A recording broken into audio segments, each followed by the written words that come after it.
Hello दोस्तों, welcome to Civil Edge Education. आज हम लोग स्टार्ट कर रहे हैं अपना चैप्टर 4, जिसमें कि पिछले चैप्टर में हमने जैसे चैप्टर 3 में एलएसएम किया था, बीम की डिज़ाइनिंग करी थी एलएसएम के मेथड से। ठीक है, जिसमें कि हम लोगों ने मोमेंट ऑफ रेजिस्टेंस वगैरह सारी चीज़ें देख ली थी। उस चैप्टर का कुछ पोर्शन हमारा रह गया था, लाइक शेयर स्ट्रेंथ और बॉन्ड स्ट्रेंथ का जो पार्ट था वो रह गया था। तो वो हम अभी इस वीडियो में कंप्लीट करेंगे आज के दिन।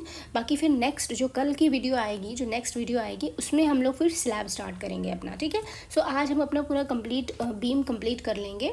ठीक है, क्योंकि ये टॉपिक भी बहुत इंपॉर्टेंट है, इससे क्वेश्चंस काफ़ी आते हैं। शेयर जो रेजिस्टेंस है आपका, शेयर स्ट्रेंथ या फिर शेयर एनफोर्समेंट जो आप प्रोवाइड करते हो, उससे रिलेटेड काफ़ी क्वेश्चंस रहते हैं। बॉन्ड स्ट्रेंथ के क्वेश्चन रहते हैं। बहुत छोटे छोटे ही टॉपिक्स हैं जो आपको पढ़ना है। इसमें भी जो मेन चीज़ें मैं वो आपको पूरा बता दूंगी, तो आपका पूरा कंप्लीट हो जाएगा ये। ठीक है, सो अगर आपने कल वाली वीडियोस नहीं देखी हैं, उससे पहले की भी वीडियोस नहीं देखी हैं, तो आप प्लीज़ जाके उसको देख लेना। आप ये आज का देख लो, पूरा अच्छे से समझ लो। ठीक है, फिर इसके बाद आफ्टर दैट आप जाके वीडियोस देख लेना। मैं कमेंट सेक्शन में या अपने डिस्क्रिप्शन बॉक्स में मैं उसको पिन कर दूंगी सारी वीडियोस को, तो आप प्लीज़ वहाँ से जाके अपना कंप्लीट कर लेना। ठीक है, बिकॉज आफ्टर दिस जब ये हमारा कंप्लीट हो जाएगा, बिकॉज 1 तारीख से हम लोग सफल सीरीज स्टार्ट कर रहे हैं, जिसमें कि हम लोग PYQs करना स्टार्ट कर देंगे। तो जितना जल्दी हो सके आप अपना सिलेबस को रिवाइज़ कर लो, तभी क्वेश्चंस करने में मज़ा भी आएगा आपको। ठीक है, वहाँ पे सफल सीरीज़ में तो आपको पता ही होगा, हम जो है वो क्वेश्चंस को मतलब क्वेश्चंस के थ्रू कॉन्सेप्ट समझेंगे वहाँ पे भी। तो अभी यहाँ पे तो हम बस इन शॉर्ट अपना रिवीजन कर रहे हैं। बाकी वहाँ पे प्रॉपर जो टॉपिक्स यहाँ पे भी रह गए हैं, मैंने जानबूझ के कुछ टॉपिक्स यहाँ पे छोड़े भी हैं, तो मैं वो वहाँ पे कंप्लीट कर दूँगी आपके। ठीक है, तो कंप्लीट आपका सिलेबस का रिवीजन और कंप्लीशन पूरा अच्छे से होगा। इसके लिए आपको कोई वरी करने की ज़रूरत नहीं है। ठीक है, तो फिर चलिए अपना चैप्टर स्टार्ट करते हैं।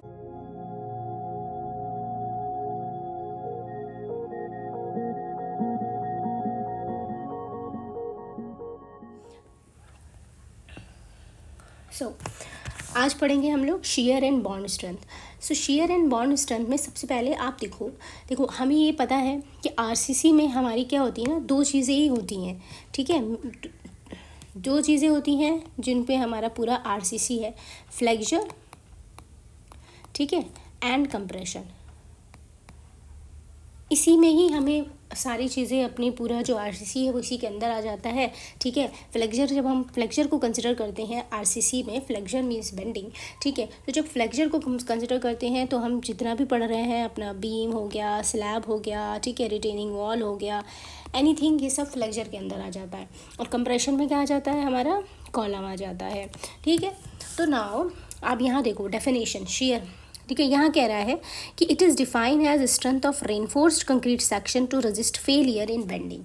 सो बेंडिंग में जो फेलियर्स आ रहे हैं हमारी कंक्रीट में, उसकी क्या स्ट्रेंथ है, ठीक है, वो ही हम यहाँ पे पढ़ेंगे। ठीक है, सो इसमें बहुत सारी चीज़ें होती हैं। आगे क्रैक्स आते हैं, शेयर क्रैक्स आते हैं, तो उनसे हमारी कंक्रीट की क्या कैपेसिटी होती है शेयर के अंदर, ठीक है, कि वो क्रैक से वो झेल सकती है, या उनके लिए हमें क्या रेनफोर्समेंट प्रोवाइड करने हैं अगर हमारी कंक्रीट उतनी नहीं है एलिजिबल। तो ये सारी चीज़ें हम देखेंगे। तो उससे पहले हम लोग इसमें पढ़ते हैं शेयर स्ट्रेस का डिस्ट्रीब्यूशन। ठीक है, सो वी नो कि शेयर स्ट्रेस का जो डिस्ट्रीब्यूशन रहता है, वो अगर हम बात करें होमोजेनस सेक्शन की, ठीक है, सो होमोजेनस सेक्शन में हमारा जो शेयर स्ट्रेस रहता है, यहाँ पे इन्होंने दिया है कि tau is equals to V/BT। ठीक है, सो ये जो tau is equals to V/BT है ना, ये हमारा है नॉमिनल शेयर स्ट्रेस। ठीक है, नॉमिनल शेयर स्ट्रेस होता है ये, जिसमें कि जो ये BT है सेक्शन, ये आपका इफेक्टिव सेक्शन होता है, इफेक्टिव एरिया होता है। ठीक है, and this V is factored shear force. ठीक, तो अगर एक फिगर से आपको समझा सकती हूँ इसको। ठीक है, जैसे कि ये हमारा बीम है, तो ये हमने रेनफोर्समेंट प्रोवाइड करके रखी हुई है अपने बीम में। तो यहाँ से ये पूरा जो सेक्शन है ना हमारा, ये हमारा B/D होता है। ठीक है, ये पूरा सेक्शन हम कह सकते हैं कि ये जो है ये BD है। ओके, तो जब हम ये पूरे सेक्शन को ले लेते हैं, रेनफोर्समेंट से ऊपर वाले का सेक्शन, ठीक है, वो BD रहता है, बाकी B हमारा जो है वो नॉमिनल शेयर स्ट्रेस है। तो इससे जब हमारा शेयर स्ट्रेस का जो वेरिएशन आता है ना, वो हमारा क्योंकि ये देखो यहाँ पे क्या हो गया, क्योंकि शेयर स्ट्रेस में फैक्टर्ड ये भी कांस्टेंट है और जो एरिया है वो भी कांस्टेंट है, तो हमारा जो शेयर स्ट्रेस रहता है वो भी कांस्टेंट होता है। ठीक है, तो इस जो नॉमिनल शेयर स्ट्रेस है इसका जो वेरिएशन आता है वो हमारा रेक्टेंगुलर आता है, ठीक है, रेक्टेंगुलर वेरिएशन आता है। और ये क्वेश्चन भी आपसे पूछते हैं। अब जैसे यहाँ पे इन्होंने दे रखा है कि इन्होंने देखो एक्सप्लेन नहीं किया है ना लिखा है यहाँ पे इसके बारे में, इसलिए मैं आपको बता रही हूँ क्योंकि ये इंपॉर्टेंट है। जब भी आप tau equals to V by D की बात करोगे वो आपका नॉमिनल शेयर स्ट्रेस होता है और उसका जो वेरिएशन होता है वो रेक्टेंगुलर वेरिएशन होता है, ये आप याद कर लो, ठीक है। नाउ अब हम बात करेंगे एक्चुअल जो हमारा शेयर स्ट्रेस होता है वो क्या होता है, ठीक है। तो यहाँ इन्होंने देखो लिखा नहीं है, एक्चुअल जो हमारा शेयर स्ट्रेस होता है, एक्चुअल शेयर स्ट्रेस वो होता है tau equals to V Q by I B, ये हमारा एक्चुअल शेयर स्ट्रेस होता है, ठीक है। सो इसी को ही जब हम आगे एक्सप्लेन करेंगे ना तभी ये हमारा जो प्रोफाइल आया है होमोजेनस सेक्शन में which is a parabolic profile, ठीक है, वो यहाँ से आएगा। आप देखो कहाँ से आता है, ठीक है। तो ये देखो यहाँ पे क्यू जो होता है हमारा वो ए इंटू वाई बार के बराबर होता है। ये जो हमारा एक्चुअल शेयर स्ट्रेस है उसमें ये जो क्यू होता है हमने सोम में पढ़ रखा है कि जो एक्चुअल शेयर स्ट्रेस होता है वो हमारा V Q by I B होता है, जहाँ पे क्यू ए वाई बार के इक्वल होता है, ठीक है। एंड दिस ए जो एरिया अब इस केस में हम लोग लेते हैं वो क्या लेते हैं, जिस भी पॉइंट पे हमें शेयर स्ट्रेस फाइंड करना होता है, ठीक है, उसके आउटसाइड का जो भी एरिया होता है। लाइक हमें यहाँ पे इस पॉइंट पे शेयर स्ट्रेस फाइंड करना है y1 पे, ठीक है। तो इसके आउटसाइड का जो भी एरिया होगा दिस एरिया, ये हमारा ए एरिया हो जाएगा इसके केस में, ठीक है। और वाई बार क्या हो जाएगा, इस एरिया का जो सेंट्रॉइड होगा वो हमारी जो डिस्टेंस है उसकी डिस्टेंस हमारी न्यूट्रल एक्सिस से वो वाई बार हो जाएगी, ठीक है। तो अब इसमें हम देखें तो जितनी भी डिस्टेंस हम अभी y1 पे ले रहे थे तो हमारा एरिया ए था। यहीं पे अगर हम कोई दूसरा पॉइंट ले लें, सपोज़ हम y1 y2 पे ले लें, यहाँ पे ले लें, y2 पे हमें निकालना है शेयर स्ट्रेस, तो हमारा एरिया कितना हो जाएगा, तो हमारा फिर ये एरिया हो जाएगा, ठीक है, जिसमें कि एरिया की वैल्यू भी चेंज होगी और y बार की भी चेंज हो जाएगी वैल्यू, ठीक। तो यहाँ से हमने देखा कि हमारा एरिया और y दोनों ही वेरिएबल है, ठीक है, तो दोनों ही चीज़ें चेंज हो रही हैं। तो फाइनली जो इसकी इक्वेशन आती है सॉल्व करने के बाद वो हमारे निकल के आती है v by 2i D square by 4 minus Y square. देखो ये हम पूरा डेरिवेशन में नहीं कराऊंगी क्योंकि ये सोम में आपने कर रखा है, ठीक है। आप बस देख लो कि ये पैराबोलिक जो वेरिएशन आया है ना, ये पैराबोलिक ये आया कहाँ से, इसलिए मैं बता रही हूँ, ठीक। तो ये आपका ये इक्वेशन आ जाती है, ठीक है। तो यहाँ से हमें पता चला कि ये तो हमारी पैराबोलिक इक्वेशन है, ठीक है। इसी वजह से जो हमारा स्ट्रेस का वेरिएशन रहता है जो कि एक्चुअल स्ट्रेस का वेरिएशन है इन होमोजेनस सेक्शन, ये हमारा पैराबोलिक आता है। तो यहाँ से आपको समझ में आ गया कि ये पैराबोलिक, आपको याद कर रखना है कि शेयर स्ट्रेस का होमोजेनस सेक्शन में जो डिस्ट्रीब्यूशन रहेगा वो पैराबोलिक रहेगा, बाकी नॉमिनल शेयर स्ट्रेस का वेरिएशन रेक्टेंगुलर रहेगा, ठीक है। अब इधर आ जाओ, और कौन सा पॉइंट आपको याद रखना है। दूसरा पॉइंट आपका ये है कि अब आप देखो हेट्रोजेनस सेक्शन में आप किस तरह से निकालोगे, वो तो होमोजेनस सेक्शन हो गया, ठीक है। हेट्रोजेनस सेक्शन की जब हम बात करते हैं तो यही जो वेरिएशन है आपका पैराबोलिक, क्योंकि इक्वेशन तो आपकी वही है, जो पैराबोलिक वेरिएशन है ना, ये हमारा variation up to the neutral axis, अगर हम कंप्रेशन जोन की बात करें तो यहाँ पे तो ये पैराबोलिक होगा, ठीक है, बट यहाँ पे रेक्टेंगुलर हो जाएगा। अब आप कहोगे क्यों, ठीक है, मैं आपको एक्सप्लेन करती हूँ ये। क्योंकि देखो जब हम होमोजेनस सेक्शन की बात कर रहे थे तो हम पूरी को पूरी कंक्रीट ले रहे थे, ठीक है, वहाँ पे रेनफोर्समेंट थी नहीं, तो सारी चीज़ें जो कर रही थी एडजस्ट वो कंक्रीट कर रही थी, ठीक है। जब भी हम आरसीसी सेक्शन बनाते हैं, अब जो हमारा आरसीसी है वो एक हेट्रोजेनस सेक्शन है ना, हेट्रोजेनस है, ठीक है। तो जब भी हम आरसीसी को लेते हैं तो उस केस में क्या होता है, आरसीसी को जब भी हम लेते हैं तो उस केस में क्या रहता है कि हमारे यहाँ पे, ठीक है, एक सेकेंड, ये कोई यहाँ हमारी रेनफोर्समेंट दे रखी है, ठीक है। एंड वी नो कि जो न्यूट्रल एक्सिस के नीचे की जो कंक्रीट होती है, ये जो कंक्रीट है ये हमारे किसी भी काम की नहीं होती है, ठीक है। जितना भी स्ट्रेस लेना होता है वो हमारी ये लेती है, रेनफोर्समेंट लेती है, ठीक है।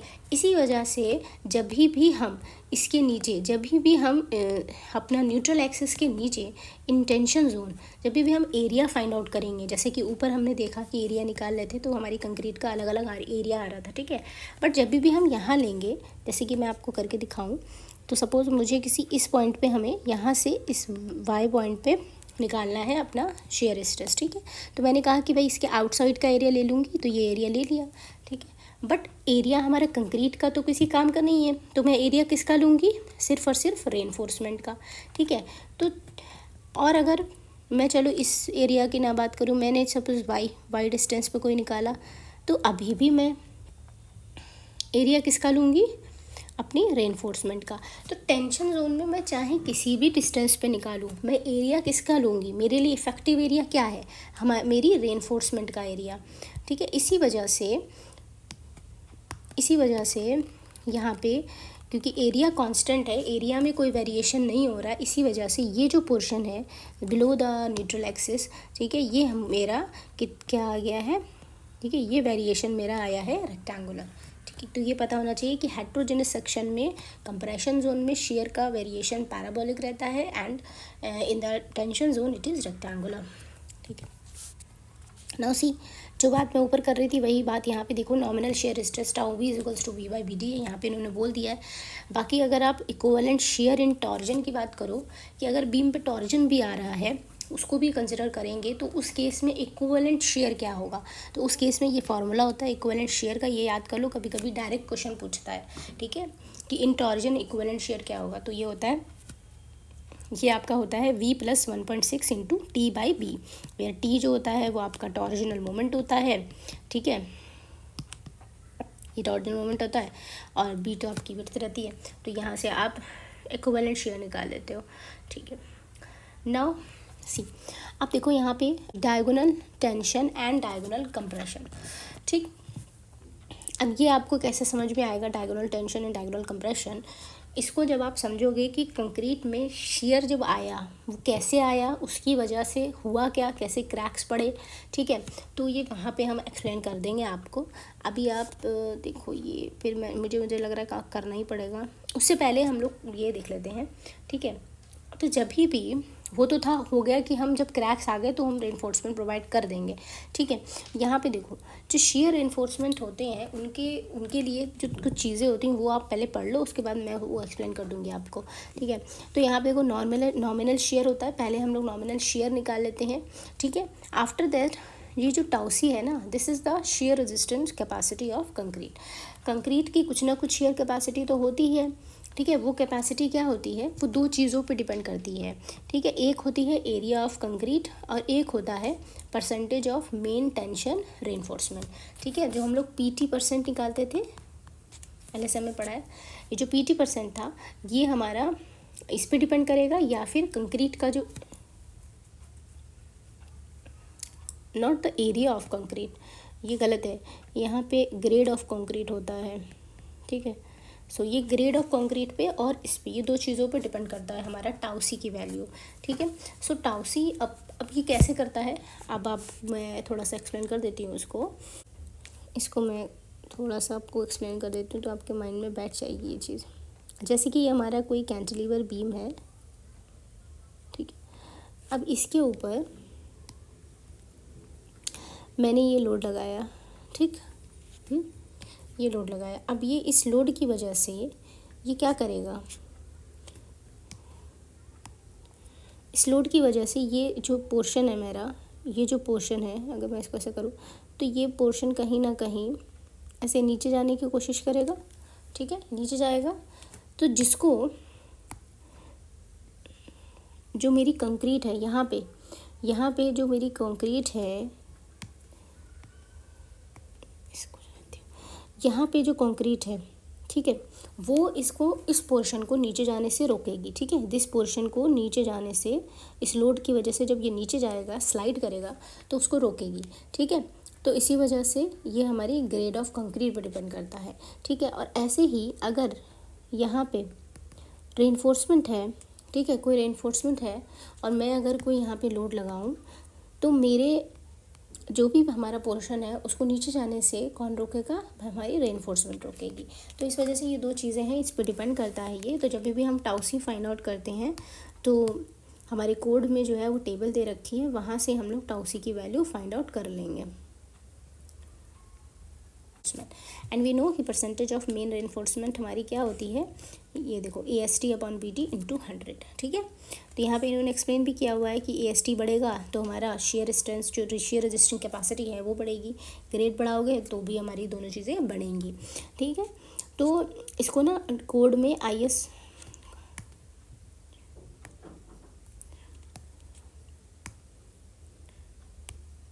तो ये जो टाउसी की वैल्यू है वो हम लोग कोड से फाइंड आउट कर लेंगे। IS 456/2000 में टेबल नंबर आपका दिया हुआ है, टेबल नंबर 19, टेबल 19 में आपको ये वैल्यू दोनों निकाल लेंगे, इंटरपोलेशन की हेल्प से आप फाइंड आउट कर लोगे, ठीक है। अब इधर आ जाओ, ये देखो मैक्सिमम डिज़ाइन शेयर स्ट्रेंथ, ठीक है। सो जो मैक्सिमम शेयर कैपेसिटी है, जो मैक्सिमम एक जो सर्टेन वैल्यू है, ठीक है, मैक्सिमम जो शेयर कैपेसिटी है वो कंक्रीट की क्या है, तो मैक्सिमम शेयर कैपेसिटी जो रहती है कंक्रीट की वो आपकी इस तरह से दे रखी है, ठीक है। तो ये हमारा रहता है टाउसी मैक्स की वैल्यू रहती है कि भाई इससे ज़्यादा अगर कंक्रीट में इससे ज़्यादा स्ट्रेस आ गया, शेयर स्ट्रेस आ गया, तो फिर हमारी जो बीम रहती है वो क्रशिंग में फेल हो जाती है, ठीक है। तो इस वजह से इतना ज़्यादा शेयर स्ट्रेस हमारे बीम में नहीं आना चाहिए। तो उसकी वैल्यू है टाउसी मैक्स की जो कि है 0.63 √f(c) एंड दिस इज़, देखो ये पूरा हमारी टेबल दे रखी है 10 M 20 M 30। यहाँ से आप LSM वाला देख लो, LSM में जो टाउसी मैक्स की वैल्यू है वो ये होती है। वैसे आपको आप याद करना चाहो तो उसको याद कर लो, ठीक है, नहीं तो ये फार्मूला याद कर लो 0.63 √f(c) के। तो यहाँ से आपको टाउसी मैक्स की वैल्यू मिल जाएगी, ओके। अब जो हमने नॉमिनल शेयर स्ट्रेस निकाला विच इज़ टाउ बी, जब ये हमारे टाउसी से which is the share capacity of concrete उससे कम है तो हम क्या करेंगे, मिनिमम रेनफोर्समेंट प्रोवाइड करेंगे, जिसमें कि जो हम लोग फार्मूला होता है कोड में वो दिया है ASV upon BSV should be greater than equal to 0.4 upon 0.87 FY। तो इस तरह से हम लोग ये फार्मूला लगा के यहाँ से हम लोग SV जो है वो फाइंड आउट कर लेते हैं, which is the spacing of the share reinforcement, वो फाइंड आउट कर लेते हैं और हमारा जो है आ जाता है, ठीक है, स्पेसिंग आ जाती है, बिकॉज एनफोर्समेंट तो हमें ज्यूम ही करना पड़ती है। Now I will tell you about, इधर आ जाओ, ठीक है। ये जो मैंने बोला कि diagonal tension and diagonal compression मैं आपको समझाऊंगी, तो उसके लिए इधर आ जाओ।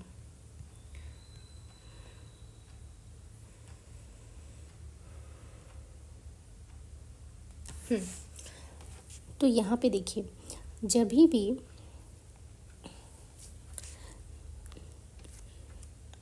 अब इसको आप अच्छे से समझ लोगे ना तो आपको बिल्कुल याद हो जाएंगी चीज़ें। जैसे कि अब हमारे पास एक कोई बीम है ये,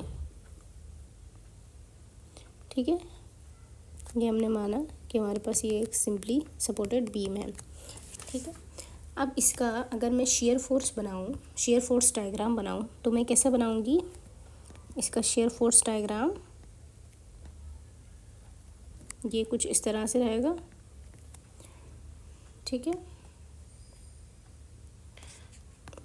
थोड़ा सा गड़बड़ हो गया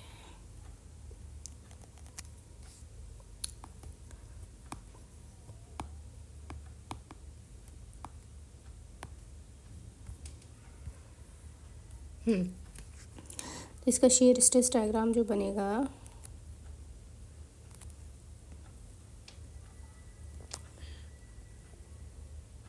ठीक है, सो this is positive, this is negative, ठीक है, विच इज़ यहाँ पे ये WL/2 हो जाता है और ये WL/2 हो जाता है, ठीक है। ठीक, अब अगर हम इस पोर्शन की बात करें, इस वाले पोर्शन की बात करेंगे, ठीक है, तो यहाँ पे जो हमारे पास शेयर स्ट्रेसेस आएंगे वो किस तरह से आएंगे, अगर मैं शेयर फोर्स की बात करूँ, because it is positive means clockwise है, ठीक है, तो ये हमारा कुछ ऐसा रहेगा यहाँ पे, ठीक है। और जब हम इस पे अगर मैं कोई थोड़ा छोटा सा एलिमेंट लेती हूँ इस पोर्शन का बीम का, तो यहाँ पे हमारा जो शेयर स्ट्रेस रहेगा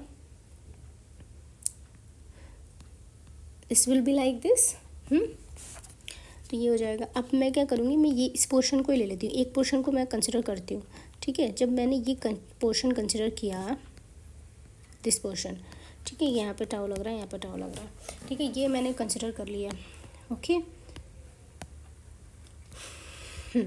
सुनाओ, हमें इतना पता है, सोम में हमने पढ़ा है कॉम्प्लीमेंट्री स्ट्रेसेस, ठीक है, जिसमें कि क्या होता है कि अगर कुछ स्ट्रेसेस हमारे स्ट्रक्चर पे लग रहे हैं तो उसको काउंटर एक्ट करने के लिए, अगर कुछ स्ट्रेसेस हमारे स्ट्रक्चर को, देखो यहाँ पे क्या हो रहा है, इस एलिमेंट को ये क्लॉकवाइज रोटेट कर रहा है, ठीक है, तो इसको काउंटर बैलेंस करने के लिए एक एंटी क्लॉकवाइज का फोर्स इसी एलिमेंट पे लगेगा, ठीक है।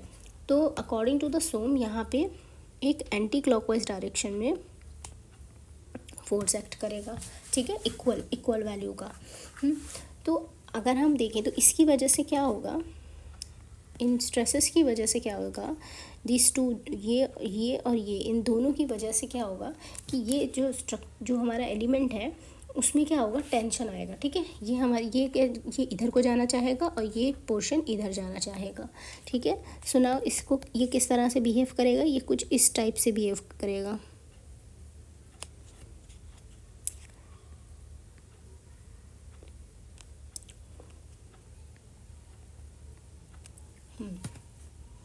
थोड़ा सा सही से नहीं बना है, लेकिन आप इस चीज़ को समझ लो थोड़ा सा कि यहाँ पे क्या होगा, बिकॉज ये स्ट्रेसेस हमारे यहाँ पे एक्ट कर रहे हैं, तो ये पॉइंट क्या होगा, टेंशन यहाँ पे क्रिएट होगा और ये स्ट्रेच होगा, ठीक है। So this will stretch like this, इस तरह से यहाँ पे क्या होगा, टेंशन होगा।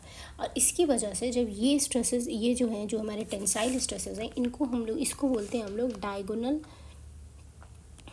टेंशन, ठीक है। सो इस डायगोनल टेंशन की वजह से क्या होगा कि ये जो पोर्शन, जो हमारा पोर्शन है, ये जो हमारा पोर्शन है, ये यहाँ से ये हटने लगेगा, मतलब ब्रेक होने लगेगा, ठीक है, जिसकी वजह से हमारे स्ट्रक्चर में क्रैक्स आएंगे, यहाँ पे क्रैक्स आना शुरू हो जाएंगे, ओके। और जब भी ये एक्ट करेगा तो हमारे स्ट्रेच पे एक कंप्रेशन फोर्स भी एक्ट करेगा, बिकॉज मटेरियल क्या हो रहा है, जो भी एलिमेंट है वो इस डायरेक्शन में, इस डायरेक्शन में तो खिंच रहा है, बट इस in the opposite direction it is compressing, ठीक है। सो यही जो कंप्रेशन होता है इसको हम लोग बोलते हैं डायगोनल कंप्रेशन फेलियर, ओके। सो जब हमारे पर जो स्ट्रेसेस हैं वो इस तरह से लग रहे हैं, ठीक है, कि हमारे इन शेयर स्ट्रेसेस की वजह से क्या हो रहा है कि डायगोनल टेंशन क्रिएट हो रहा है और उसकी वजह से क्रैक्स आ रहे हैं हमारे स्ट्रक्चर में, एंड दीज क्रैक्स, यही जो क्रैक्स होते हैं इनको हम लोग शेयर क्रैक्स बोलते हैं, ठीक है। तो ये जो क्रैक्स हैं ये शेयर क्रैक्स हैं, और जो शेयर क्रैक्स होते हैं ये एक्ट करते हैं हमारे स्ट्रक्चर पे, दे एक्ट एट 45 डिग्री, ठीक है। तो ये आपको पता होना चाहिए कि डायगोनल टेंशन की वजह से जो क्रैक्स आते हैं वो एक्ट करते हैं 45, जिनको हम लोग डायगोनल टेंशन, ठीक है, क्रैक्स भी बोलते हैं।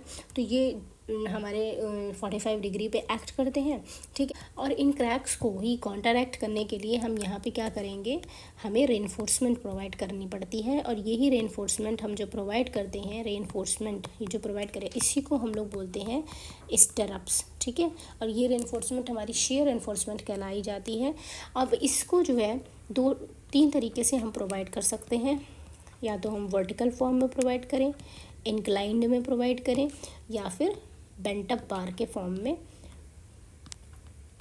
प्रोवाइड करें, ठीक है। सो इन्हीं क्रैक्स को बचाने के लिए अब यहाँ देखिए आप, यहाँ एक चीज़ और समझ लो, ठीक है, जो हमने अभी पीछे, अब आपको मैं डायगोनल कंप्रेशन समझा देती हूँ थोड़ा सा, कि डायगोनल कंप्रेशन की कब कहाँ पे ये इसका क्या इफ़ेक्ट है डायगोनल कंप्रेशन का। तो वैसे तो ये स्ट्रक्चर पे एक्ट कर रहा है, ठीक है, बट जब हमारे स्ट्रक्चर पे बहुत ज़्यादा लोड आ जाता है, ठीक है, जब हमारे स्ट्रक्चर पे बहुत ज़्यादा लोड आ जाता है, यहाँ पे देखो, जब मैक्सिमम शेयर की वैल्यू होती है, मतलब जब स्ट्रक्चर पे बहुत ज़्यादा लोड आ जाता है, तो ये जो हमारे कंप्रेशन फोर्सेस होते हैं ये इतने ज़्यादा हो जाते हैं कि हमारा जो मटेरियल है वो यहाँ से क्रश होने लगता है, जो एग्रीगेट्स हैं वो क्रश होने लगते हैं इस कंप्रेसिव फोर्स की वजह से, डायगोनल कंप्रेशन की वजह से। और इस केस में हमारा रेनफोर्समेंट भी कुछ नहीं कर पाता है, ठीक है। तो इसीलिए हमारी जो कंक्रीट होती है उसकी मैक्सिमम शियर स्ट्रेस की वैल्यू भी हमने डिसाइड कर रखी कि कंक्रीट में इससे ज़्यादा नहीं आएगा, ठीक है। अगर इससे ज़्यादा मैक्सिमम, मतलब इस टाउसी की वैल्यू हमने एक डिसाइड इसीलिए करी है टाउसी मैक्स, क्योंकि अगर इतनी पे वैल्यू आ गई तो हमारी कंक्रीट क्रश कर जाएगी और रेनफोर्समेंट भी हमारी कंक्रीट को क्रश होने से नहीं बचा पाएगा। ठीक है, तो इसीलिए हम कोशिश करते हैं, हमारी पूरी कोशिश यही रहती है कि हमारा जो जितने भी शेयर स्ट्रेसेस आ रहे हैं वो टाउसी मैक्स से कम रहें। ठीक है, अगर कभी भी हमारे स्ट्रेसेस टाउसी मैक्स से ज़्यादा होते हैं तो हम उस स्ट्रक्चर को रीडिज़ाइन करते हैं। ठीक है, तो ये आपको बताना था मुझे। अब देखो इसमें क्या होता है ना, इसमें 4 कंडीशंस रहती हैं। ठीक है, कि पहला तो हमने टाउवी भी देख लिया, टाउसी भी देख लिया। टाउसी is the share resisting capacity of the concrete है, और टाउसी मैक्स ये मैक्सिमम कैपेसिटी है किसी भी सेक्शन की। ठीक है, शेयर स्ट्रेस लेने की मैक्सिमम कैपेसिटी है। तो अब यहाँ देखो, जब भी हमारा नॉमिनल शेयर टाउसी, पहली condition when tau V is less than tau C by 2, तो उस केस में हम क्या करेंगे, कोई भी रेनफोर्समेंट प्रोवाइड नहीं करेंगे। दूसरी कंडीशन, जब हमारा tau V tau C by 2 से तो बड़ा है, ठीक है, बट टाउ सी से छोटा है, तो उसमें हम लोग मिनिमम शेयर रेनफोर्समेंट प्रोवाइड कर देंगे। थर्ड कंडीशन, जब हमारा टाउ वी टाउ सी से बड़ा है बट टाउ सी से बड़ा है बट टाउ सी मैक्स से छोटा है, तो उस केस में डिज़ाइन फॉर शेयर करेंगे, जिसमें कि हम वर्टिकल स्टरअप्स, इंक्लाइंड स्टरअप या फिर बेंट अप बार प्रोवाइड करेंगे। ठीक है, when are tau V is more than tau C max, उस केस में हम अपने सेक्शन को रीडिज़ाइन करेंगे। ठीक है, बिकॉज हमारा सेक्शन फेल हो जाएगा, वहाँ पे क्रैश हो जाएगा, तो उसे हमें रीडिज़ाइन करना पड़ेगा, हमें इतना स्ट्रेस अपने स्ट्रक्चर में नहीं लाने देना है। तो ये सारी कहानी थी हमारी स्ट्रेस की। अब समझ लो आपको समझ में आ गया कि वर्टिकल स्टरअप्स, इंक्लाइंड स्टरअप्स और बेंट अप बार के फॉर्म में हम शेयर एनफोर्समेंट प्रोवाइड करते हैं। अब हम उनके बारे में पढ़ लेते हैं कि उनको प्रोवाइड कैसे किया जाता है। तो उसके लिए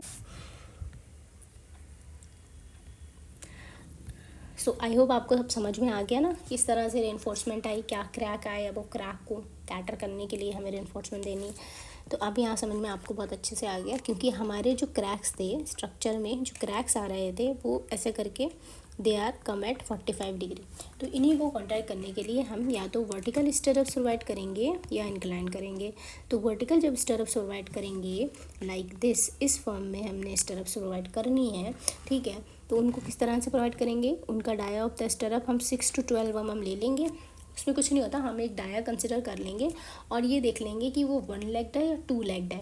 ठीक है, तो ये जो वर्टिकल स्टरअप्स होती हैं इनको प्रोवाइड कैसे करते हैं, एक बार आपको दिखा देती हूँ मैं।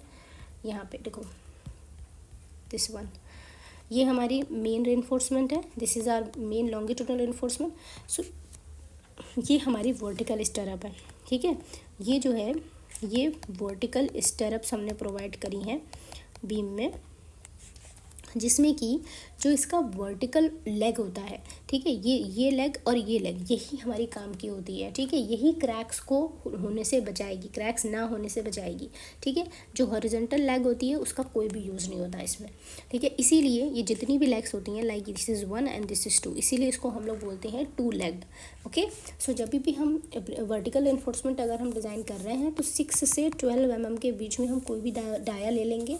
ठीक है, और उसमें हम 2 लेग्ड ले लेते हैं, 4 लेग्ड भी ले लेते हैं। समटाइम्स 4 लेग्ड कैसी होती है, अगर हमारी इस तरह से है, ठीक है, अगर हम इस तरह से देखें, समटाइम्स लाइक दिस,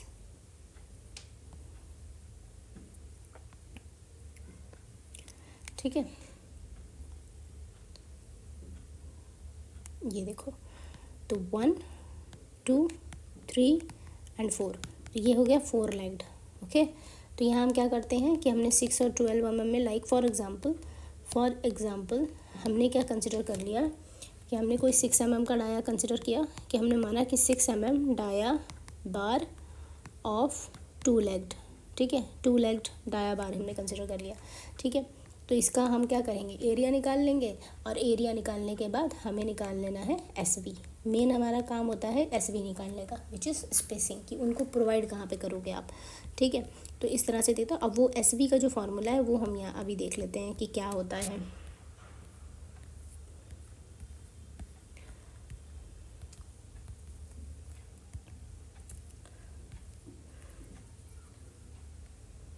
तो ये हो गया, एस बी का फार्मूला ये रहता है 0.87 FY upon ASB into D upon VUS। ठीक है, तो ये फार्मूला याद आप कर लेना, विच इज़ ईजी। और यहाँ पे ये याद रखना कि जो FY की वैल्यू है वो 415 से कम रहेगी। ठीक है, इससे ज़्यादा नहीं होती है, 415 से कम ही रहती है। ये जो FY होता है ना, ये हम वो वाला स्टरअप का ग्रेड लेते हैं जिसका हमने स्टरअप बनाया है, मेन रेनफोर्समेंट का नहीं लेते। ठीक है, कि अगर हमने मेन रेनफोर्समेंट 415 ली सपोज़, ठीक है, और स्टरअप्स हमने जो बनाई हैं वो हमने बनाई 250 की, तो यहाँ पे जो FY होगा वो हमारा 250 आएगा। ठीक है, तो ये चीज़ आप याद रखना। उसके बाद ये जो इम्पोर्टेंट इसमें है, अब देखो अगर हम इंक्लाइंड बार्स की फॉर्म में प्रोवाइड करेंगे, इंक्लाइंड बार्स प्रोवाइड कर देंगे, बिकॉज क्रैक हमारा क्या आ रहा है, इस तरह से है, क्रैक्स लाइक दिस। ठीक है, तो इसको काउंटरएक्ट करने के लिए अगर हम इंक्लाइंड बार्स भी तो प्रोवाइड कर सकते हैं। ठीक है, जो कि इस तरह से रहेंगे। तो ये हमने इंक्लाइन बार्स भी प्रोवाइड कर सकते हैं, और उसके भी प्रोवाइड करने के लिए हम लोग स्पेसिंग देख लेंगे, जिसका फॉर्मूला होता है 0.87 FY/ASV into D sine alpha plus cos alpha upon VUS। ठीक है, इसको अगर आपको देखना है तो इस तरह से देख लो कि अगर हमारी ये कोई हमारा बीम है, ठीक है, और इसमें हमारे ये इस तरह से क्रैक्स आ रहे हैं। ठीक है, तो हम लोग क्या करेंगे कि ये हमारा जो है, ये हम स्टरअप्स प्रोवाइड करेंगे, तो इनका ये जो एंगल रहता है ये अल्फ़ा रहता है, this angle is alpha. Okay, तो ये अल्फ़ा एंगल आपको पता होगा कि कितने एंगल पे आप दे रहे हो इंक्लाइंड स्टरअप्स, वो आप प्रोवाइड कर लेना। And this angle should not be less then 45 degree. ठीक है, सो alpha should not be less then 45 degree, क्योंकि अगर आप इससे कम करोगे तो मतलब कि ये कुछ ज़्यादा ही ऐसी हो जाएंगी, क्योंकि बिल्कुल हॉरिजॉन्टल हो जाएंगी। अगर इनके ऊपर ज़रा भी लोड ज़्यादा आया तो ये बिल्कुल हॉरिजॉन्टल हो जाएंगी, और इनका फिर मेरा कोई काम ही नहीं रहेगा इनको प्रोवाइड करने का, जिस काम के लिए हम प्रोवाइड कर रहे हैं उसमें क्या। एक और ड्रॉबैक है इंक्लाइन बार्स का ये कि जब तो जैसे कि स्ट्रेस रिवर्सल की कंडीशन अगर है, सो स्ट्रेस रिवर्सल में क्या होता है कि जो क्रैक्स हमारे होते हैं वो क्रैक्स हमारे इस तरह से डेवलप हो जाते हैं। ठीक है, तो वो रिवर्स हो जाते हैं, क्रैक्स भी रिवर्स हो जाते हैं। और अगर हम देखें तो हमने रेनफोर्समेंट भी कुछ इसी टाइप से प्रोवाइड कर रखी है, तो ये क्या होगा, अब जो रेनफोर्समेंट हमारी इनका रेनफोर्समेंट है वो किसी काम की नहीं है। ठीक है, सो इन दैट केस हमारे जो वर्टिकल रेनफोर्समेंट है वो बहुत अच्छी काम की रहेगी। ठीक है, तो अगर चाहे स्ट्रेस रिवर्सल हो चाहे ना हो, वर्टिकल रेनफोर्समेंट हमारी बहुत अच्छी रहती है, अच्छा काम करती है। ठीक है, अब आ जाओ बेंट अप बार्स में। कभी कभी क्या होता है, हम लोग बेंट अप बार्स का भी यूज़ कर लेते हैं।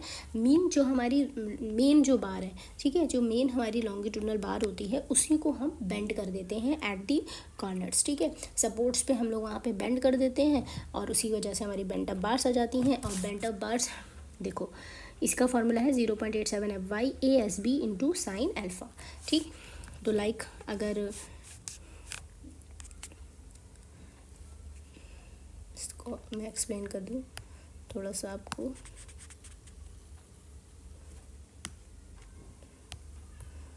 ठीक है, तो ये अगर मेरा बीम है, ठीक है, तो इसमें हमने अगर ये ऐसे करके प्रोवाइड किए तो बेंट अप बार हमारी कहाँ जाएगी, बेंट अप बार हमारी ये ऐसे आया, और ये यहाँ से ऐसे करके बेंड हुआ, और ये ऐसे करके हो गया। So this is bent up bar. ठीक है, तो ये अल्फ़ा एंगल हमारा ये बेंट अप बार का रहता है।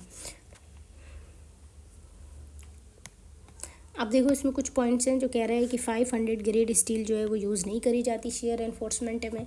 ठीक है, क्योंकि हमें पता है FY से तो नीचे ही होना चाहिए, FY विच 415 से तो कम ही होना चाहिए, तो 500 का तो कोई बात ही नहीं आई यहाँ पे। ठीक है, ये बेकार है।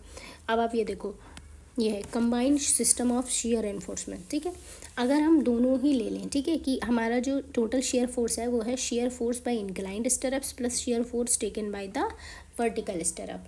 ओके, तो वर्टिकल स्टरअप्स और इंक्लाइंड स्टरअप दोनों ही के सम के द्वारा ही अगर टोटल शेयर फोर्स लिया जा रहा है तो वहाँ पे V = VB + VS हो जाएगा। ठीक है, देन बेंट अप। अब यहाँ पे ये देखो बहुत इंपॉर्टेंट टॉपिक है कि जब भी हम बेंट अप बार्स प्रोवाइड करते हैं तो वो हमेशा जो हमारे शेयर स्ट्रेस होता है उसको उसके 50% पार्ट के लिए ही बेंट अप बार्स प्रोवाइड करी जाती हैं। कहने का मतलब ये है कि बेंट अप बार्स कभी भी आप अकेले प्रोवाइड नहीं करोगे। अगर आप वर्टिकल स्टरअप्स प्रोवाइड कर रहे हो तो जितना आपका जो शेयर स्ट्रेस है उसका आपने 50% फाइंड आउट कर लिया कि कितना 50% शेयर स्ट्रेस आएगा उसमें। ठीक है, उस 50% के लिए आप बेंट अप बार प्रोवाइड करोगे और बाकी के 50% के लिए आप वर्टिकल बार्स प्रोवाइड करोगे। ठीक है, तो इस तरह से बेंटो बार्स प्रोवाइड किए जाते हैं। बाकी ये तो देख ही लिया था हमने।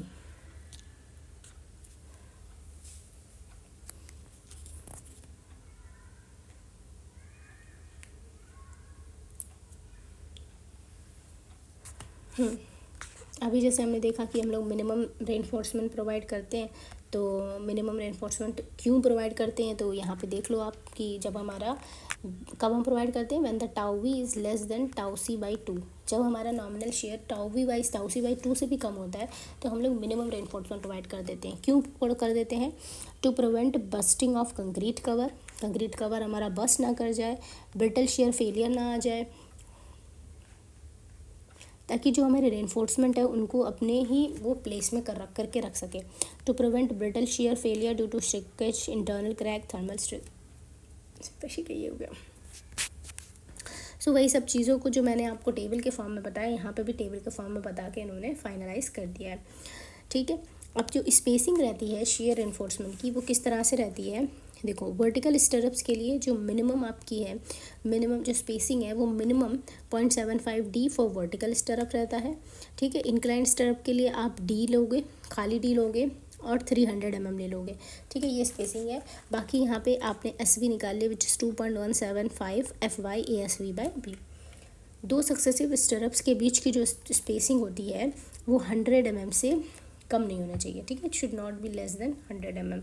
तो ये आप याद रख लेना कि मिनिमम जो स्पेसिंग रहेगी वो 100 mm से कम नहीं होनी चाहिए। बाकी आपकी जो स्पेसिंग है वो इन दोनों की जो मिनिमम वैल्यू होगी वो होगी, मैक्सिमम वैल्यू आप जो निकालोगे। कुछ इंपॉर्टेंट पॉइंट्स हैं कि जो श्रिंकेज होता है कंक्रीट में वो टेंशन क्रैक्स को डेवलप करता है। Spacing of stirrups in rectangular beam, rectangular beam में जो स्पेसिंग रहती है is increased at centre of the beam and reduced near the support. तो जो स्पेसिंग रहती है हमारी जो स्टरप्स की वो सेंटर पे तो ज़्यादा होती है, बट जैसे जैसे हम अपने सपोर्ट्स पे आ रहे होते हैं ना, वहाँ पे स्पेसिंग बढ़ जाती है। क्यों?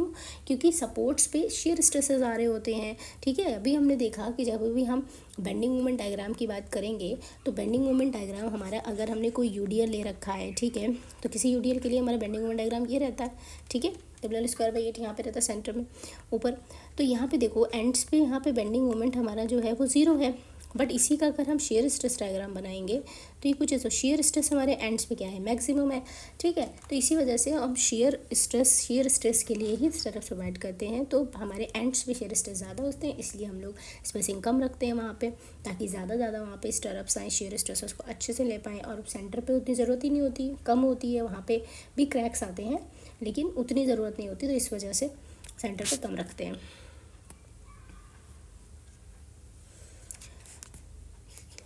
अब देखो बॉन्ड की बात कर लेते हैं। जो बॉन्ड स्ट्रेंथ होती है between reinforcement and concrete comes mainly from friction, adhesion and mechanical resistance या फिर डिफॉर्म्ड बार्स। ठीक है, यहाँ पे देखो method of improving bond strength between steel and concrete. अब स्टील और कंक्रीट में बॉन्ड स्ट्रेंथ को आप इम्प्रूव कैसे कर सकते हो? सो डिफॉर्म्ड बार यूज़ कर सकते हो इन प्लेस ऑफ प्लेन बार। अगर हम प्लेन बार्स यूज़ करें, मतलब प्लेन बार्स यूज़ कर रहे हैं, तो स्ट्रेंथ हमारी उतनी अच्छी नहीं होगी जितनी कि डिफॉर्म्ड बार्स में होगी। तो हमें डिफॉर्म बार्स यूज़ करनी चाहिए अगर अपनी बॉन्ड स्ट्रेंथ बढ़ानी है। ग्रेड ऑफ कंक्रीट आप बढ़ा दो using thinner bar but more numbers. ठीक है, तो अगर आपको क्या हो रहा है कि बॉन्ड स्ट्रेंथ आपने बड़े डाया की बार ली है, ठीक है, बट आपकी बॉन्ड स्ट्रेंथ अच्छी नहीं आ रही है, तो आप क्या करो कि बार का डाया कम कर दो और उसका नंबर बढ़ा दो, तो उससे आपकी बॉन्ड स्ट्रेंथ बढ़ जाएगी। हर बार के पास में कवर बढ़ा दो।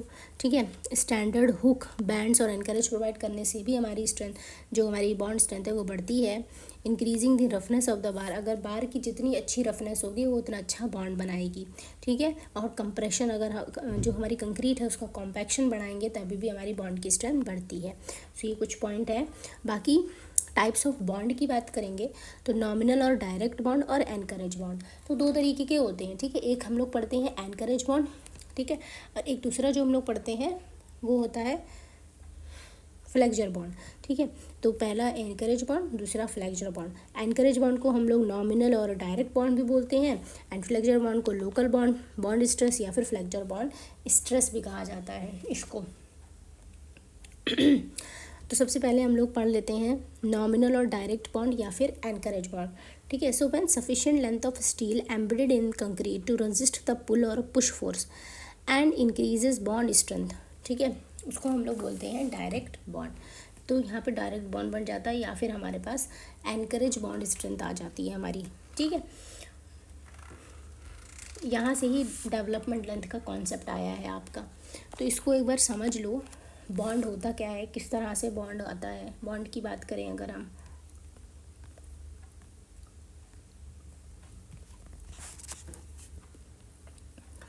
पहले यहाँ पे एक्सप्लेन कर देती हूँ, ठीक है। तो देखो ये हमारा क्या है, एक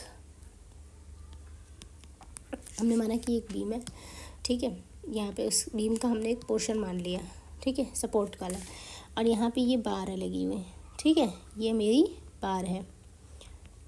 तो अगर अब इस पे देखो, इस बार पे अगर इधर से कोई टेंशन आएगा, ठीक, तो अब इधर से देखो कोई ऐसा है नहीं कि इधर टेंशन वेंशन नहीं आ रहा है, ठीक है। एक साइड में यहाँ पे टेंशन आ रहा है, तो ये जो टेंशन होगा, ये टेंशन मेरी बार को इधर ले जाना चाहेगा, ठीक है। ये चाहेगा कि ये बाहर आ जाए, कंक्रीट से बाहर आ जाए, ठीक है। बट जो इस फोर्स को रजिस्ट करेगा वो हमारा क्या होगा, यहाँ पे ये जो फ्रिक्शन एक्ट करेगा हमारे रॉड और कंक्रीट के जो सरफेस है उस पर जो एक जो फ्रैक्शन एक्सर्ट करेगा, ठीक है, वो इस टॉर्शन को रजिस्ट करेगा, इस टेंशन को रजिस्ट करेगा, ठीक है। यही जो लॉन्गिट्यूडिनल फ्रिक्शन होता है इसी को ही हम लोग शेयर बोलते हैं, और यही जो शेयर होता है यही हमारी बॉन्ड स्ट्रेंथ भी होती है, यही इसी से ही हमारा बॉन्ड स्ट्रेस आता है, ठीक है। तो यहाँ से यही जो वैल्यू होती है इसको हम लोग बोलते हैं टाउ बी, ठीक है, जो कि बॉन्ड स्ट्रेंथ रहती है हमारी। तो देखो जब ये एक्ट कर रहा है, ये जो टॉ होगा, ये टी होगा, वो किसके बराबर होगा, 0.87 FY/AST यहाँ पे लगेगा इसको, ठीक है। तो जब अभी अगर हम यहाँ पे अगर हम फॉर्म वो लिखें, वैल्यूज़ को लिखें कि लेफ़्ट हैंड साइड और राइट हैंड साइड फोर्सेस को इक्वेट करें, तो हमारे लेफ़्ट हैंड साइड पे फोर्सेस क्या दिख रहे हैं आपको, tau BD into pi phi which is circumference. तो ये जो हमारा स्ट्रेस है, जो बॉन्ड स्ट्रेस है, वो इसकी सरकमफ्रेंस पे लगेगा रॉड के, तो इसलिए हम लोगों ने पाई इंटू फाई इसका सरकमफ्रेंस ले लिया। बाकी कितनी लेंथ तक लगेगा वो लेंथ ले ली, जिसको हमने LD बोला। और यहाँ पे राइट हैंड साइड हमारे कौन सा फोर्स लग रहा है, 0.87 FY/AST, ये हमारा फोर्स लग रहा है, टेंसाइल फोर्स, इंटू पाई/4 फाई स्क्वायर, ठीक है।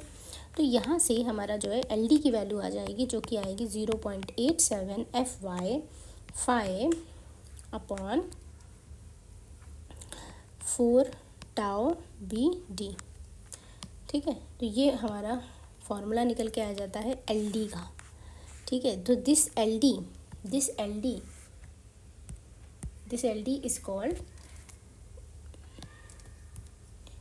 Development length. यही जो LD होती है हमारी, ये डेवलपमेंट लेंथ होती है, ओके। अब इस लेंथ को हम लोग डेवलपमेंट लेंथ क्यों बोलते हैं, ठीक है। तो इसलिए बोलते हैं इसको डेवलपमेंट, इस लेंथ को डेवलपमेंट लेंथ इसलिए बोलते हैं क्योंकि ये जो बॉन्ड स्ट्रेस यहाँ पे जो प्रोड्यूस हुआ है ना, ठीक है, इसको रोकने के लिए ये इस लेंथ की वजह से ही हुआ है, ठीक है, कि कितनी लेंथ में ये स्ट्रेस प्रोड्यूस होगा कि वो आउटर जो हमारा लोड है उसको रजिस्ट कर लेगा, ठीक है। तो अदरवाइज़ अगर ये हम इतनी लेंथ तक, अगर इतनी लेंथ में ये बॉन्ड स्ट्रेस ना प्रोड्यूस हो, ठीक है, तो ये हमारे टेंशन को रजिस्ट ही नहीं कर पाएगा और हमारी रॉड अलग हो जाएगी स्ट्रक्चर से। इसी वजह से इसको हम लोग डेवलपमेंट लेंथ बोल देते हैं, ठीक है। तो ये हमारी डेवलपमेंट लेंथ का कॉन्सेप्ट आपको आई होप समझ में आ गया होगा। अब हम आगे देख लेते हैं कि इसका जो फॉर्मूला था C फ्रॉम हेयर, जो हमने अभी पढ़ा है, यहाँ पे उन्होंने सिग्मा ST लिख रखा है, जिसको हम लोग 0.87 FY इन LSM लिखते हैं, 5/4 टाउ BD, ये हमारा हो जाता है, ठीक है। ये माइल्ड स्टील का केस है। और जब भी हम अगर हम डिफॉर्म्ड बार्स की बात कर रहे होते हैं तो उस केस में क्या होता है कि ये जो वैल्यू होती है हमारी, इसको हम लोग 60% बढ़ा देते हैं, टाउ BD की वैल्यू। तो टाउ BD की वैल्यू फॉर डिफॉर्म्ड बार के लिए हम लोग 60% बढ़ा देते हैं। तो जो हमारा फॉर्मूला आ जाता है LD का, वो आ जाता है 0.87 FY/4 1.4 into 1.6 into tau B D. ठीक है, इस तरह से हो जाता है। इसकी ना टेबल भी होती है एक, इसकी टेबल यहाँ इसमें दी नहीं है, मैं देख लेती हूँ इसमें टेबल दे रखी है कि नहीं दे रखी है। इसकी एक टेबल होती है जिसमें कि आपको ग्रेड ऑफ कंक्रीट दिया होता है और आपको डिज़ाइन बॉन्ड स्ट्रेंथ दे रखी होती है, जो हमने पिछले बार पढ़ा था। पिछला जो एलएसएम हमने पढ़ा है ना, उसमें पढ़ी है बॉन्ड स्ट्रेंथ। ठीक है, पिछले चैप्टर में। तो इसकी वैल्यू होती है, वो टेबल दे रखी होती है, जैसे ये वैल्यू, तो यहाँ पे आपको दिया होगा बॉन्ड स्ट्रेस की वैल्यू और ये हमारा कोड, तो यहाँ पे वैल्यूज़ दे रखी होती है। तो ऐसे ही जब आप वो वैल्यूज़ देखोगे तो वो M20 के लिए वो वैल्यू टाउ बी डी की वैल्यू होती है 1.2। ठीक है, M25 के लिए 1.4 होती है, M30 के लिए 1.5 होती है। सो इस तरह से वो वैल्यूज़ होती हैं। तो ये होती है माइल्ड स्टील के लिए। जब हम HYSD के लिए करते हैं तो 60% बढ़ा देते हैं टाउ बी डी को, तो 1.6 से उसको मल्टीप्लाई कर देते हैं, तो वो वैल्यू आती है। यहाँ से आपका ना क्वेश्चन आता है एक, इसलिए मैं बता रही हूँ। वो टेबल आपके लिए इम्पॉर्टेंट है, चाहो तो मैं आपको वो टेबल बता देती हूँ। सॉरी, मैंने रब कर दिया।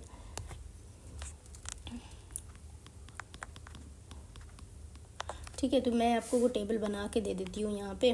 वो टेबल इम्पॉर्टेंट है आपके लिए, उससे ना एग्ज़ाम में क्वेश्चन आता है। तो वो टेबल मैं आपको यहाँ पे बता देती हूँ। ठीक है, जिसमें कि होता है ग्रेड ऑफ कंक्रीट,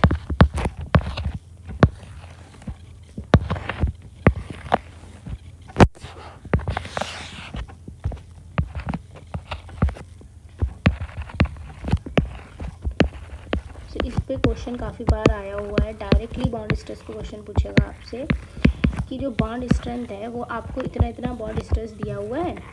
ठीक है, या कह देगा कि वैसे तो क्वेश्चन में दिया ही होता है बॉन्ड स्ट्रेस। ठीक है, अगर ज़्यादा टफ बनाएगा तो नहीं देगा, वैसे वो बॉन्ड स्ट्रेस की वैल्यू आपको देगा। वो आपसे बस ये जानना चाहेगा, मैं आपको जैसे अभी क्वेश्चन देती हूँ। ठीक है, डिज़ाइन बॉन्ड स्ट्रेंथ है ये। तो यहाँ पे देखो M20 की जो वैल्यू रहती है इस केस में वो 1.2 रहती है, ये 1.4 रहती है, 1.5, 1.7 और 1.9। तो इसको याद करना भी इजी है। यहाँ पे आप प्लस 0.2 कर दो, बस यहाँ पे एक वेरिएशन है, जब 25 से 30 जा रहा है तो 0.1 हो रहा है, बाकी सब जगह 0.2 है। इसको याद भी कर सकते हो। अब यहाँ पे देखो इसमें क्वेश्चन कैसे आता है। क्वेश्चन ऐसे आता है, वो पूछेगा कि आपको HYSD बार्स के लिए M20 अगर कंक्रीट है तो HYSD बार के लिए कितना आपका बॉन्ड स्ट्रेंथ होगा। ठीक है, वो बॉन्ड स्ट्रेस कितना होगा HYSD के लिए। ये तो माइल्ड स्टील के लिए दिया है। ठीक है, ये है आपका माइल्ड स्टील के लिए, तो और M20 के लिए बोल रहा है। सो यू नो कि M20 के लिए हमारे टाउ बी डी की जो वैल्यू होती है वो होती है 1.2। ठीक है, बट फॉर HYSD हम क्या करेंगे, इस टाउ बी डी की जो वैल्यू है उसको हम लोग 1.6 से मल्टीप्लाई कर देंगे। तो अब जो वैल्यू आएगी, फाइनल जो वैल्यू आएगी वो हमारी HYSD की वैल्यू होगी। और इससे क्वेश्चंस काफ़ी आते हैं, बिकॉज ईजी है। ये जानना चाहते हैं कि आपको पता है कि 60% हम लोग बढ़ाते हैं जब HYSD बार लेते हैं तो बॉन्ड स्ट्रेंथ को।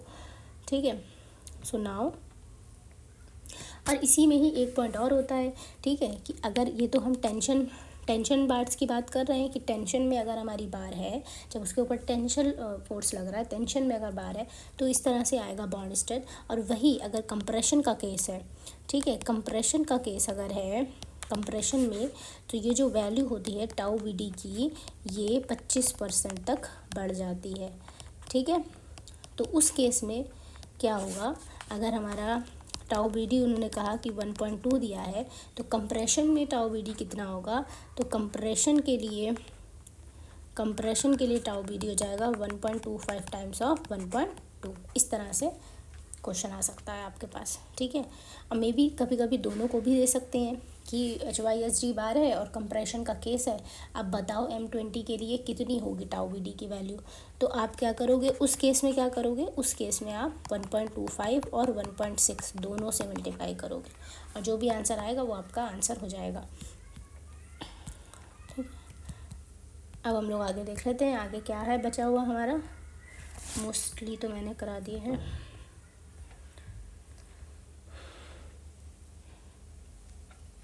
सो देखो, अब ये जो डेवलपमेंट लेंथ हमने पढ़ी ना, यहाँ पे भी दिया है कि 25% बढ़ा देते हैं। What is this? तो देखो, तो ये हम डेवलपमेंट लेंथ क्या 25% बढ़ा देते हैं।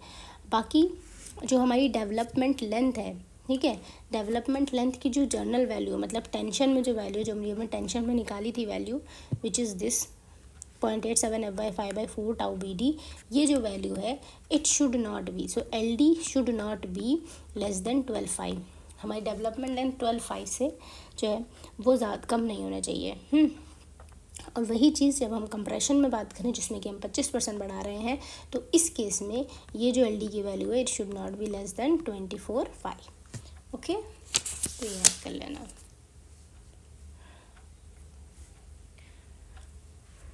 ठीक है, तो हमने यहाँ पे डेवलपमेंट लेंथ भी प्रोवाइड कर दी।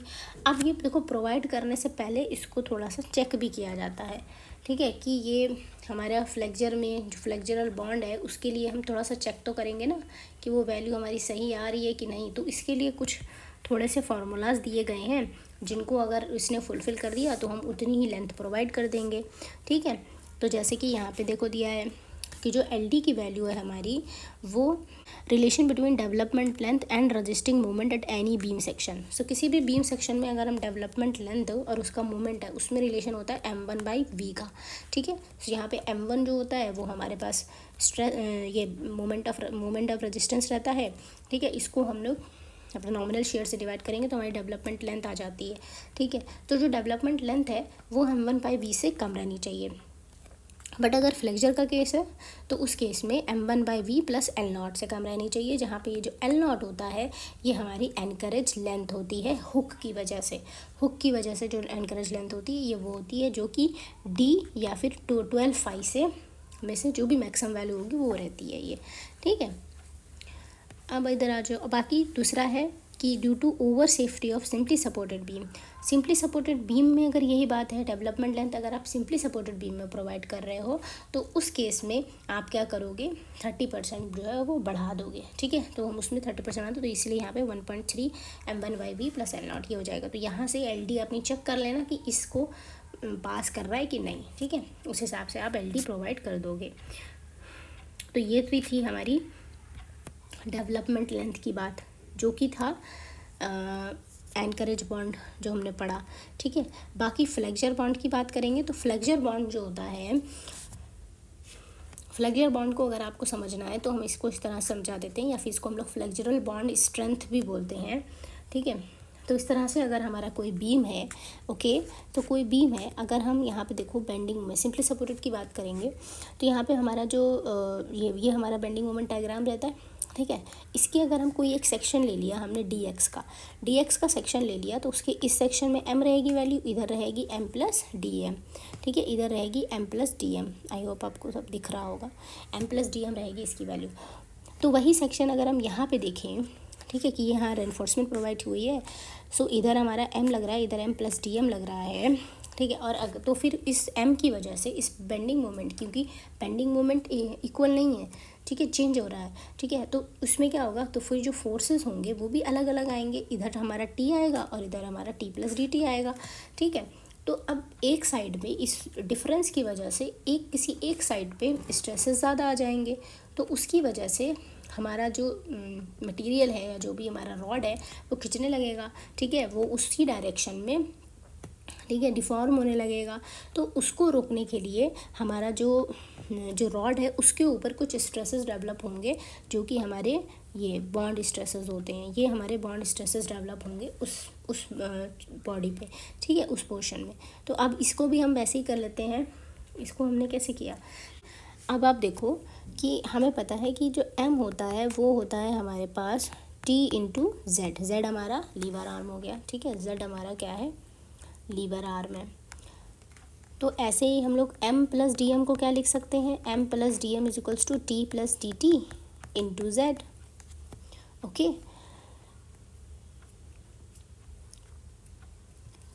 तो जब हम इसको पूरा ऐसे ओपन करेंगे तो इक्वल्स टू टी जेड आएगा और ये आ जाएगा डी टी इंटू जेड। तो यहाँ से जो हमारा निकल के आएगा वो निकल के आएगा कि जो एक्स्ट्रा हमारा टेंशन आया है ना वो डी एम बाई जेड के बराबर आएगा। ठीक है, ये वैल्यू आ जाती है। This is the increment in tensile force. Okay. Now अगर हम फोर्स लिखें लेफ्ट हैंड साइड और राइट हैंड साइड पे, तो फोर्स हमारे कौन कौन से हैं? राइट हैंड साइड पे हमारा फोर्स क्या है? तो फोर्स ऑन सेक्शन, ठीक है। तो right hand side equals to left hand side. So right hand side हमारा फोर्स क्या है? राइट हैंड साइड हमारा फोर्स है T प्लस dt, और लेफ्ट हैंड साइड हमारा फोर्स क्या है? T प्लस जो एक ये रजिस्टिंग फोर्स है विच इज़ बॉन्ड स्ट्रेस हमारा, ठीक है। सो ये टाउ BD है, दिस इज़ द स्ट्रेस, और हम तो उसको हमें एरिया से मल्टीप्लाई करने लगेगा। तो ये स्ट्रेस लग किस पे रहा है, किसने पोर्शन पे? ये स्ट्रेस लग रहा है इसकी सरकमफ्रेंस पे, तो यहाँ पे हो जाएगा ये पाई फाई, ठीक है। और कितनी नंबर, बहुत सारी नंबर ऑफ बार्स होंगी, तो इसीलिए हम इसको n पाई फाई कर देते हैं, ठीक है। बाकी हमारी डिस्टेंस कितनी है? dx, ठीक है। तो यहाँ से जब भी हम करेंगे तो T से तो T कैंसिल हो गया, हमारा dt जो आ जाएगा वो आ जाएगा tau B into n pi phi into dx। अब ये जो n पाई फाई है ना, इसको हम क्या लिख सकते हैं? ओहो, इस n पाई फाई को हम लोग लिख सकते हैं summation of o which is equals to n pi phi, ठीक है। तो ये जितनी भी रॉड्स हैं उन सब का सरकमफ्रेंस है, ठीक है। और ये समेशन ऑफ ओ को हम लोग बोलते हैं टोटल सरकमफ्रेंस, ठीक है। तो ये टोटल सरकमफ्रेंस हो गया इसका।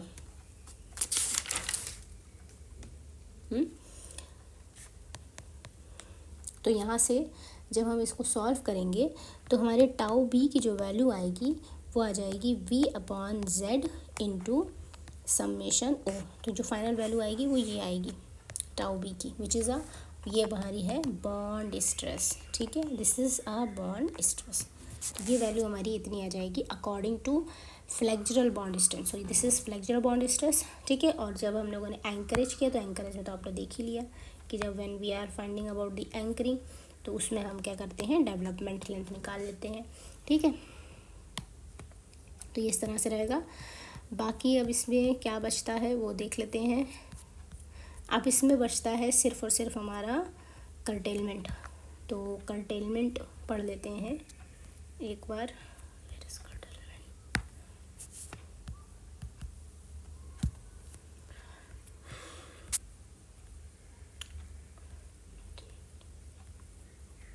ठीक है, तो आपको समझ में आ गया होगा कि ये फॉर्मूला कहाँ से आया, V/n pi phi by n pi phi into Z, ठीक है। ये फॉर्मूला पीछे से आया जो हमने अभी एक्सप्लेन किया, ठीक है। सो आई होप आपको अब ये इतना तो समझ में आ ही गया होगा। अब हम इसमें देखेंगे कुछ एक टॉपिक और है, कर्टेलमेंट ऑफ टेंसाइल बार्स, ठीक है। तो देखो कर्टेलमेंट हम कब करते हैं, ये इसका एक जब जनरल टर्म समझ में आ जाएगा आपको कि देखो जब भी कोई सिंपली सपोर्टेड बीम है, इतना हमें पता है कि यहाँ पे सपोर्ट्स पे बेंडिंग मोमेंट क्या आता है, वो ज़ीरो आता है। जैसे जैसे सेंटर पे पहुँचता है इसकी वैल्यू क्या होती है? मैक्सिमम होती है, ठीक है। तो कुछ पोर्शन ऐसा है ना जहाँ पे बेंडिंग मोमेंट कम है, हमें उतना नहीं चाहिए। अगर हम रेनफोर्समेंट इस पूरे के हिसाब से मैक्सिमम वैल्यू के हिसाब से प्रोवाइड करेंगे तो हमारा जो रेनफोर्समेंट होगा वो बहुत ज़्यादा होगा। तो अगर हम कुछ पोर्शन इस रेनफोर्समेंट का कट भी कर दें ना तो कोई फ़र्क नहीं आएगा स्ट्रक्चर पे, तो उसी को कर्टेलमेंट बोलते हैं, ठीक है। कि इतनी कौन सी डिस्टेंस है जिस पे हम अगर अपनी बार्स को कट कर दें और वो हमारे बेंडिंग मोमेंट पे कोई भी ज़्यादा इफ़ेक्ट ना डाले, मतलब हमारे बीम का कोई भी फ़र्क ना आए, ठीक है। उससे बेंडिंग मोमेंट भी रजिस्ट होता रहे और हमारा जो है वो कॉस्ट भी बढ़े। ऑब्वियसली हम उसमें रॉड्स को कट कर रहे हैं, ठीक है। लेकिन ये जो लेंथ होती है ना, इसमें बस एक चीज़ याद रखनी कि जहाँ से हमें कट करना है, अगर थ्योरेटिकल कोई वैल्यू आई कि यहाँ से हमें कट करना है, ठीक है, उसको वहाँ से ना कट करके उसको थोड़ी सी डिस्टेंस आगे से कट करते हैं, ठीक है। वही हमारी कर्टेलमेंट लेंथ होती है जिसके लिए कुछ फार्मूला दिए रहते हैं। तो इसको हम ऐसे बोल सकते हैं कि ये अगर ये कोई बीम है हमारा, ठीक है, ये हमारा कोई ऐसे करके बीम है और अगर हमने यहाँ पे देखो ये हमारा रेनफोर्समेंट है, अब हमें ये रेनफोर्समेंट जो है वो सपोज़ यहाँ से कट करनी है, ठीक है, यहाँ से कट करनी है। दिस इज़ द ये कर्टेलमेंट पॉइंट है जो कि थ्योरेटिकली हमारा निकला है। तो एक्चुअल जो हमारा कर्टेलमेंट पॉइंट होगा वो यहाँ पे होगा, ठीक है, यहाँ से हम कट करेंगे और ये इतनी डिस्टेंस हम छोड़ देंगे उसकी, एल नॉट, इसको हम लोग बोलते हैं एल नॉट। और यही जो एल नॉट होती है ना, it should not be less then D और 12 फाई, जिसको हम लोग एनकरेज लेंथ बोलते हैं। तो ये जो एल नॉट होती है ये हमारी एनकरेज लेंथ होती है, और ये एल नॉट डी और 12 फाई से कम नहीं होना चाहिए। ठीक है, ये देख लो।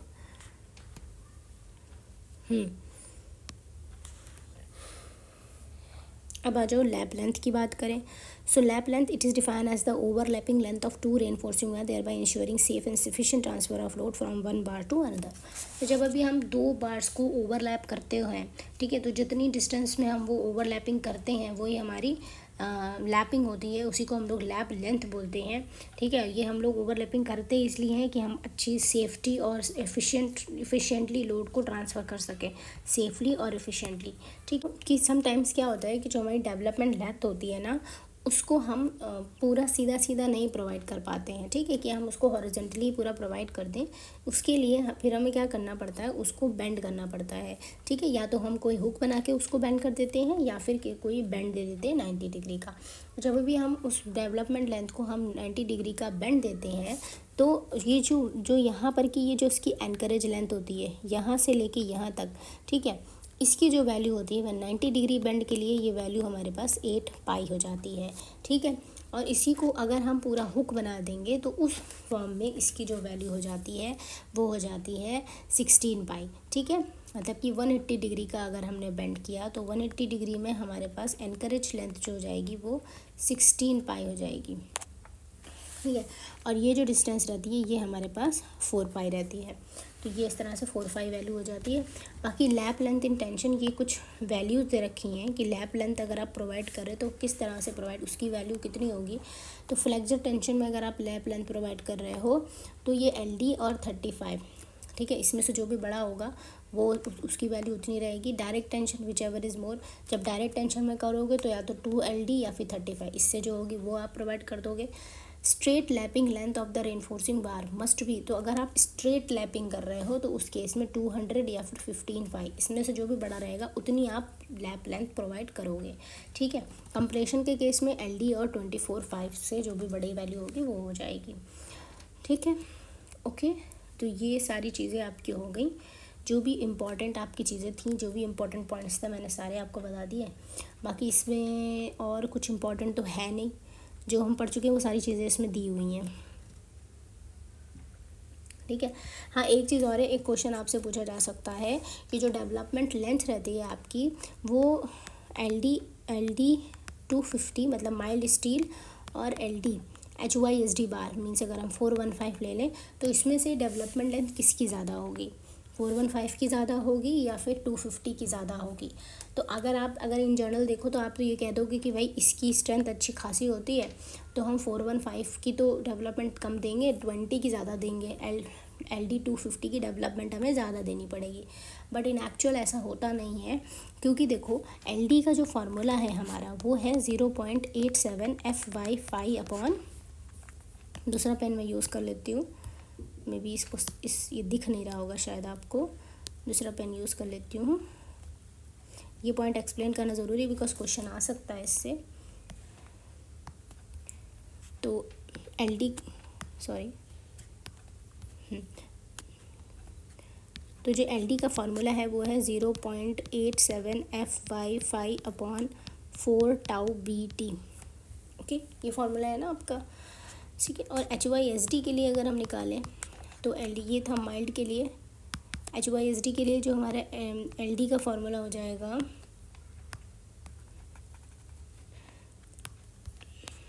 LD का फार्मूला क्या हो जाएगा 0.87 FY upon 4 into 1.6 of tau BD। ठीक, जब इन दोनों को जब हम निकालेंगे तो हमने देखा कि जो LD है वो directly proportional to FY upon tau BD रहेगा। ठीक है, और FY देखो इसका अगर हम जब फाइनली फाइंड आउट करेंगे ना LD 250 upon LD 415 which is यहाँ पे ये रहेगा 250, हाँ सही है, FY 250 हो जाएगा और ये हो जाएगा FY 415। तो इसकी जो वैल्यू निकलेगी हमारी LD 250 अपॉन LD 415 की ये वैल्यू निकल के आएगी 0.96। तो मतलब 250 की जो वैल्यू है, जो LD 250 की वैल्यू है वो आपकी LD 415 से कम आ रही है। ठीक है, तो ये आपको पता होना चाहिए कि जब भी आप रेनफोर्समेंट प्रोवाइड, मतलब अगर आप डेवलपमेंट लेंथ माइल्ड स्टील से प्रोवाइड कर रहे हो तो उसमें डेवलपमेंट लेंथ आपको कम देनी पड़ती है एज़ कम्पेयर टू HYSD बार। ठीक है, तो इसलिए HYSD बार में आपको ज़्यादा देनी पड़ेगी। ठीक, सो ये आपका पूरा चैप्टर कंप्लीट हो गया। मैंने मोस्टली जितने भी क्वेश्चंस आ सकते थे, जिन जिन पॉइंट से, मैंने सारे पॉइंट आपको करा दिए। अगर कोई पॉइंट छूट गया, इसमें से कोई टॉपिक छूट गया, तो वो क्वेश्चंस के थ्रू हम लोग कंप्लीट कर लेंगे। ठीक है, तो अब ये हो गया। नाउ नेक्स्ट हमारा जो चैप्टर है वो है स्लैब का। सो स्लैब हम लोग जल्दी जल्दी कंप्लीट कर लेंगे, स्लैब भी।